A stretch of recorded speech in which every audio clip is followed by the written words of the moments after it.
what actually is your end buyer thinking. This is companies' feedback coming in, buyers' feedback coming into us. Sad impression in the first 1 minute to 30 seconds of your conversation.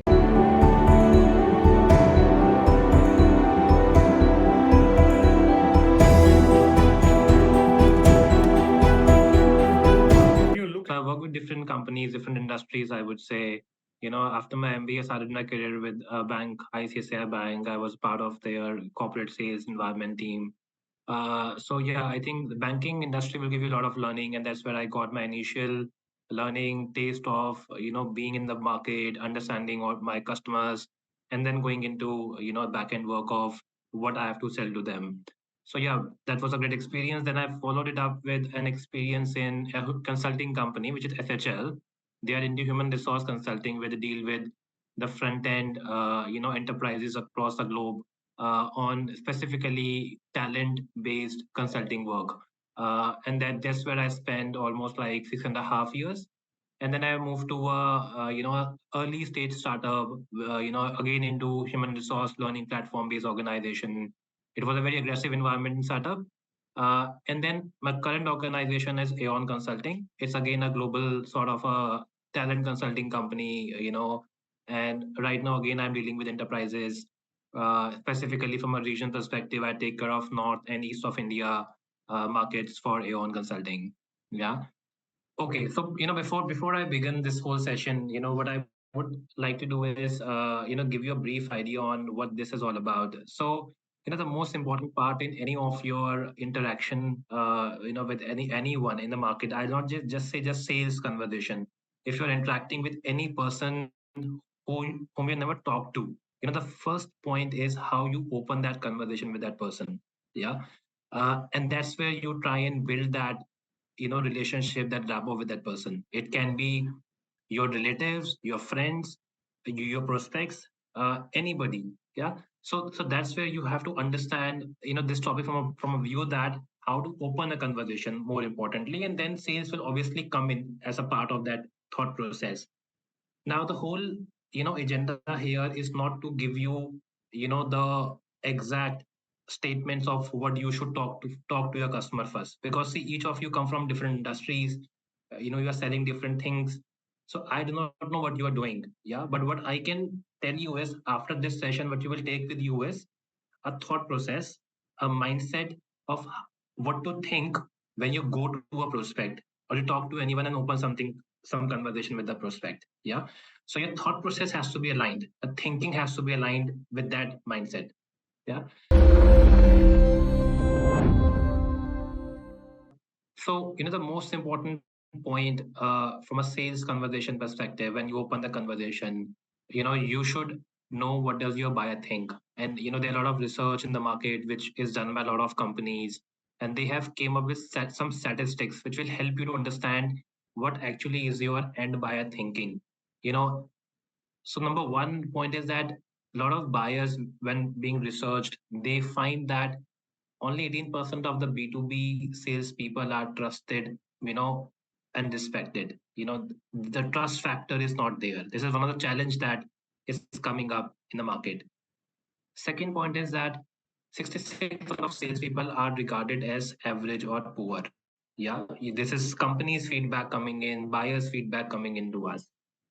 Again, only 31% of B2B salespeople have effective conversations, with senior executives. So when it comes to talking to CXO level executives, we find very less number of people who are actually making the cut there, right?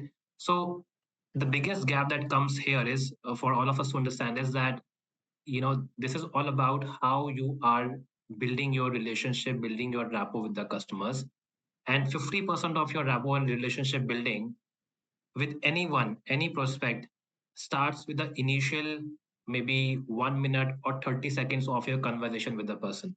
And that's where, if you make an impact in the initial 1 minute or 2 minute of a conversation, there are high chances that overall feedback that the customer will carry for you will be much better than if you make a very, maybe a sad impression in the first 1 minute to 30 seconds of your conversation. I have laid down several steps which will help you to bridge this gap, I would say overall. Yeah. Step one for us is changing your thought process. Now, there are a few elements here. Number one is from, taking a view of, I need to sell this. You should always take a view with your customers or in a view that how can I build my rapport with this customer?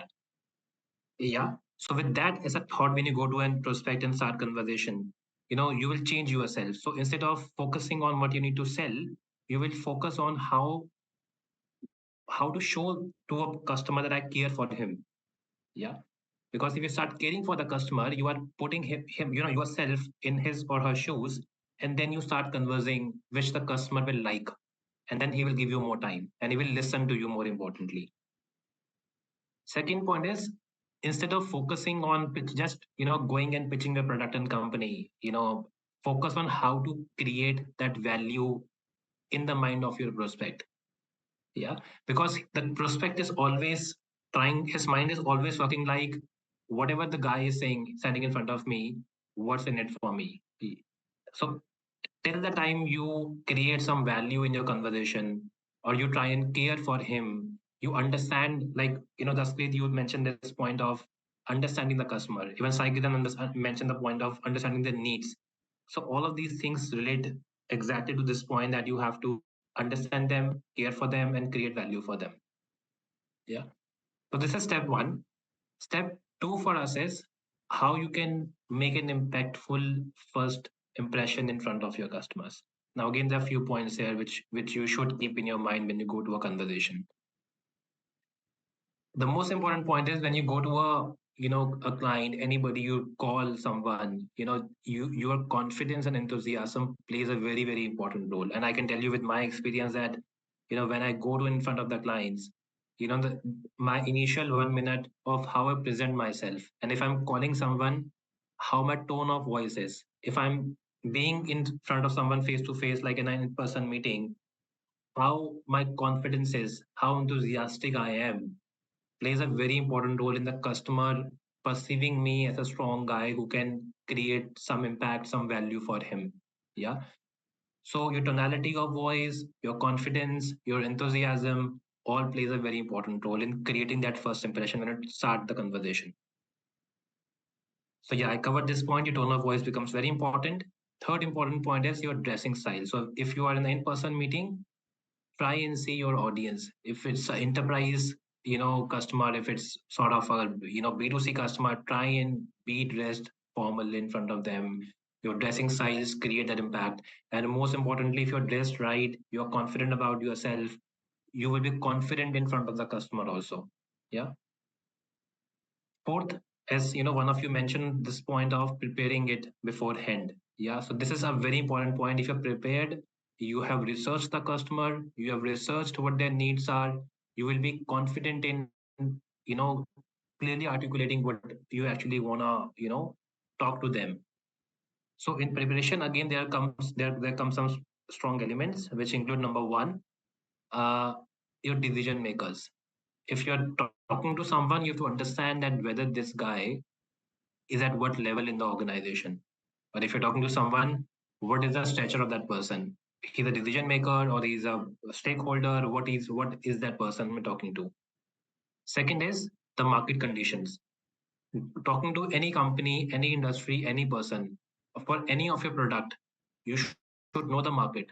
You should know your market first, like one of you mentioned about the product knowledge. It's also part of the preparation. So you should know you, because if the customer asks you a counter question about your market and you can't tell the answer to that person, in the initial conversations, I can guarantee you will fail there. So understanding your market, understanding their market becomes very important in that initial conversations with any of the customer. Third point is understanding their pain points. Now, this is where you will create value. When I said in the initial slide that try and create value for your customer, how will you create value? Only if you understand what is the current pain point of my customer. And the pain point comes in through the knowledge of the industry, because even sometimes the customer does not know what is my challenge. But if you know from the industry they are working in, that in this particular industry, this is the current challenges are coming up, or let's say in this company I know from my friend that this is a current challenge that they are searching for something. Based on my own research on LinkedIn, my referrals, you know the pain point, and then you create value through that pain point. Yeah. So all of these things make a solid impression when you go with the customer with confidence, your tonality of voice, your preparation, and this first impression when you start conversing. If you are prepared with all of these things, I can guarantee you this will be very impactful conversation, and there are high chances customer will call you back to listen more to you.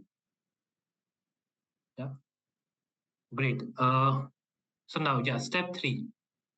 So step three comes in, which talks about the point I covered initially, that what's in it for your customer. So you should also understand uh, in detail that whatever you are talking, what's in it for your customer at the end of the day.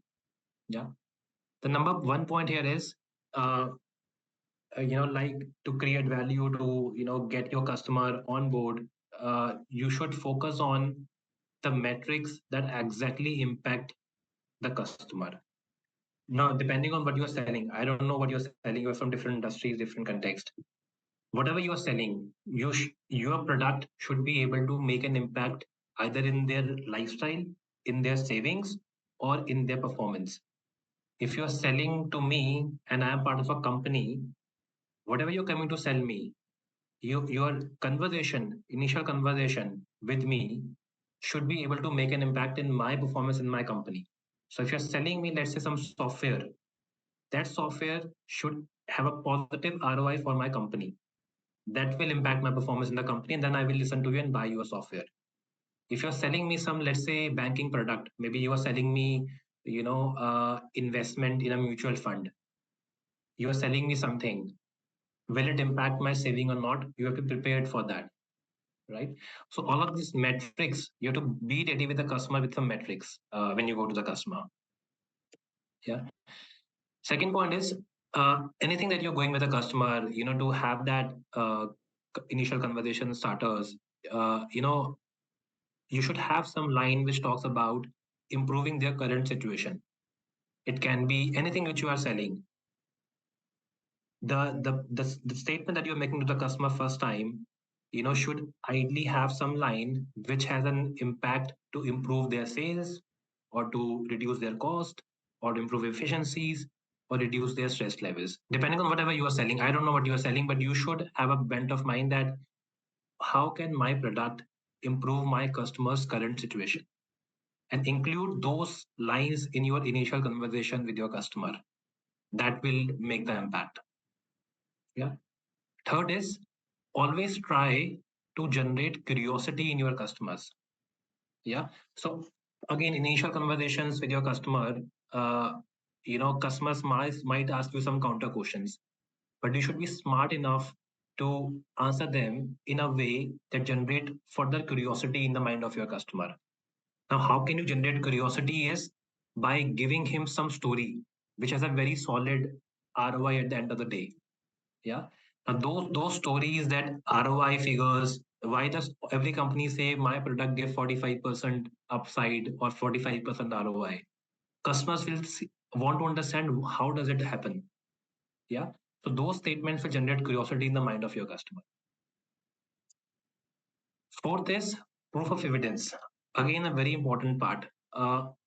You cannot just randomly say ki, my product does this, or in the initial conversation, okay, my thing gives 30% upside to you. You have to prove it with some solid credentials and some evidence.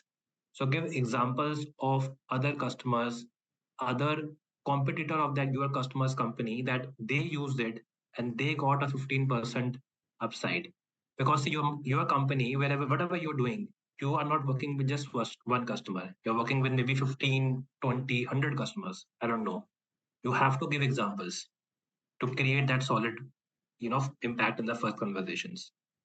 Yeah. So all of these things, ideally, what I'm trying to do is, trying to bring that mindset in you. All of these points will help you. And whenever you go for the initial conversations and you open conversations with your sales, in your sales work style, your bent of mind should be aligned with all of these things. Yeah. Great. Step four for us is how to build power statements. Now, when you move further in the conversations, you open the conversation, customer liked it. Now, sometimes, you are dealing with a very tough customer. The customer might be not giving time to you, but you know that this customer, if he gives time to me, he will be, she will be a game changer. They will give you a lot of revenue, a lot of stuff. So for those customers, you have to try and build some power statements. Otherwise, they will not give you time. How much you try it. I have seen it in my career. How much I try, they don't give time. So think different. And the answer is to create some power statements for these customers. How to do it? Number one point is you have to do a lot of research on their context. To build power statement for your customer, you should know inside out of your customer, of your customer's company. Like I have done in my own work with a lot of corporates I deal with. I go and read their annual reports. I go and research, on website about what this company, is doing, where they are struggling. What is the founder of the company saying in, let's say, I go on YouTube and listen to what the CEO or the CHRO of the company is saying publicly. Because that's where you get the context that where the company is struggling right now, what's happening in the company. This is point one, which will help you to build power statement. Second is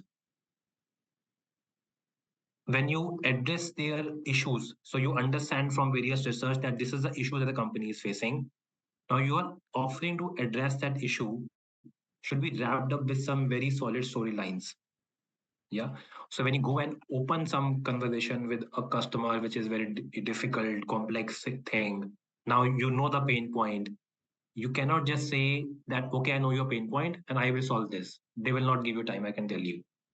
It has to be wrapped up in a story which will solve their pain point. Yeah. A storyline can be that, for example, I can give you an example from my context where the customer, I know was struggling with bringing people on board on their company. They recruit a lot of people every year. Now they were struggling that how to create a solid employee experience in the company. I know that the annual report says that we have to create a solid employee experience. People are leaving us. How can we do it? This was their pain point.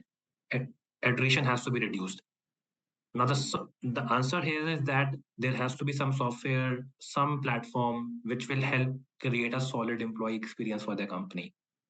And how you can wrap this whole solution in a storyline is something you have to think for your product. Yeah. And going further, I'll show you some of the statements which will give you example of how we can do this. Great. Third point is whatever you are telling as a story, whatever statements you are making, your statements should have tangible results that the customer will get from your product and services. So again, stories should have some tangible outcomes in terms of defined ROI, defined improvement that have happened in different companies using this. So all of this thing, from a tangible result standpoint, makes a very solid impact. Yeah. And again, wrap it up with competitive differentiators. So your prospect might be already evaluating it with some competition because you are not the only one in the market who know their pain point. Your competition only also knows their pain points. They're also after your customer. Now, how you can create that differentiator and then make that conversation with the customer is again up to you. But you should keep in mind that you should know your competition as well. And you should, in the conversations that you're making to sell it, you should understand that because your competition does this and you do this better than them. So have that bent of mind when you build these power statements for your customers. And the last point here is you have to generate some bridges. So I'll cover in detail in subsequent slide what bridges mean. But at a high level, there are two kind of bridges: tactical bridges and strategic bridges. Creating any power statement, uh, you know, will involve creating a reason for your customer to buy from you. That reason that you are making is a bridge. Now, the bridge can be tactical, which means that you are making a generic statement which says that my software, my product, this give this sort of outcome. A strategic bridge is, which is more important to generate power statement, a strategic bridge, which is exactly contextualizing your statement of a reason with their pain point, not a generic tactical one, but a strategic of what is exactly this customer's pain point I'm talking to right now. Yeah. So these are some of the, you know, I would say tips which will help you to generate some solid power statements when you're dealing with a complex enterprise, difficult customer. So these things will help you. Yeah. So in a any sales conversation, it can be opening conversation, it can be conversation which happens later on. And typically for when you open up with a prospect, it goes like a 5-step process where you start with getting their attention as a first step of any sales conversation when you open with a customer. Second is you identify yourself, you tell them what you want as a third step. Fourth is you want something, so you have to bridge it with a because, right? So I'll cover bridge in detail now, but this is where the bridge comes in, where you have to, make them understand because I want this, and that's where I need you to, buy this from me. And last again is you clearly ask it from your customer that what do you want from the customer? Yeah. So the typical 5-step process, which you should typically keep in your mind when you are talking to any of your prospect. Now I'll give you an example of exactly, how this conversation should go in a two different approaches. In first approach, I will make the bridge as a tactical bridge. In second approach, I'll make the bridge as strategic bridge. Tactical bridge is typically used, like I said, when you're talking with customer whom you do not know much about. Like you're talking with a customer first time, or it's like a telecalling, or you do not have researched much. Strategic bridges where it's a complex client, a complex customer, and high end deal. That's where you have to strategically bridge it. Yeah. So first, let's start with a tactical bridge. Now, what tactical bridge means is common to large group of similar prospects. So, common statement which can go to a large group of people. Now, exactly how a statement will look like is again it will follow that 5-step process I showed you in the previous slide. So, this is a typical statement. It starts with identifying yourself.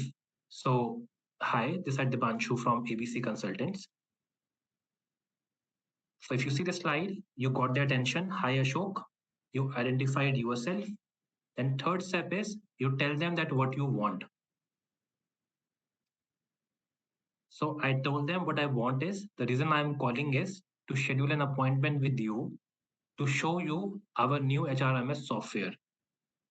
Now that's where the bridge starts because you have got their attention, you have identified yourself, you have told them why you're calling them. Now the bridge here is a tactical bridge where you're giving them a generic statement of why they should listen to you. Because many of my clients face a challenge of end-to-end employee lifecycle management tool, which is highly customizable to their context. So we created this tool to create a world-class employee experience and a better employer brand for your company, resulting in better productivity from your employees. Now I made this a large statement. You can try and make it shorter as per your own, product, your own company. So from this statement, many to this word employees is exactly my bridge where I'm telling them that why you should listen to me. Last is where I'm asking them what I wanted. How about we get together for a short meeting 2 p.m. on coming Tuesday? Yeah. So this exactly follows that 5-step process where I got their attention, I identified myself, I told them the reason to to call them. I plugged a bridge. It's a long bridge, but you can make it a shorter bridge as well. And then finally, I asked them what I really wanted. Yeah. Now, what I want to cover specifically here is the bridge here is very generic. Now, if you see here, I'm giving them a very generic example of many of my clients face challenge for of an end-to-end employee lifecycle management tool, which is highly customizable to their context. So that's why we created this tool, which is world class, good employee experience. Because I know that this customer typically buy HRMS tool, but I do not know that what exactly is their problem. I do not know it right now. So this is a very generic statement I made that because my clients buy it from me, they got better employee experience, they have got better productivity. So you should also buy it from me. Yeah, a technical one. Now, if I show you a similar example and make a strategic bridge, because in strategic bridge, what happens is I know my customer. I know this is a very high value prospect, and this individual, I know him, I know his company, I have seen his annual report, I have seen his pain points through some secondary research in the market. I know this guy, and I know where exactly this company is facing the problem right now. So here, the exact statement remains same. So my opening statement, my everything remains same. But what I see, what you see from I read here is a strategic intervention. So what I say here is, I read in a recent article that you are ramping up your workforce and need some AI-based solution to onboard and improve employee experience across the life cycle. What I'm telling them is that I saw your article on a newspaper, I saw something on some of the website, and I found that you are struggling with something. That's where will hint your prospect that he knows me, he knows my pain point, and that's where what's in it for me comes in, because now the customer know that this is something I need. Yeah, and then I further amplify the whole bridge by saying I have done similar intervention with your competitor and their satisfaction score has gone up by 37%. Yeah, but this is exactly what I'm telling him is a credential, a power statement I'm bringing in, where I'm telling him that I've done this exactly for your competitive company. Let's say I'm talking to Infosys, and I'm telling him I've done it for TCS, for example. Infosys will listen to me then because they know that they want to know what my competition is doing. Yeah. So this in turn has helped to boost the employee productivity overall, and thus a so strong positive financial impact for them. This is where the ROI comes in. Anything which will give your customer a positive financial impact, a positive ROI, they will be interested, I can tell you. If you can make a bridge which will give them positive income, positive return on investment, they will listen to you. Yeah. So this is a bridge which is a very strategic bridge. And finally, I covered it with a ask that I want from my customer is how about a short meeting 2 p.m. tomorrow? This is what I want from him. Yeah.